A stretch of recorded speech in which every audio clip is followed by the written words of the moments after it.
Бонасера, добрый вечер. Предлагаю прогуляться по Сардинскому подводному царству.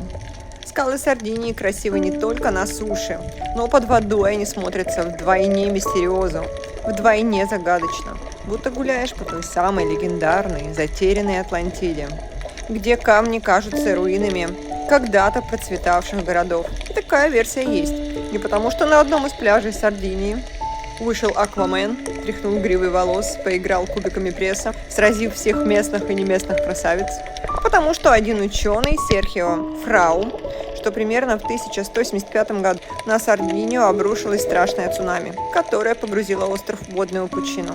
Потому как много археологических находок, разбитая керамика, инструменты и прочее, говорят, что здесь была жизнь, и она прервалась чем-то страшным. Особенно интересно нураги. Каменные домики, разбросанные по острову периода Бронзового века. Кто, когда и зачем их строил, не ясно. Будем искать ответы вместе, следите за каналом. Чао!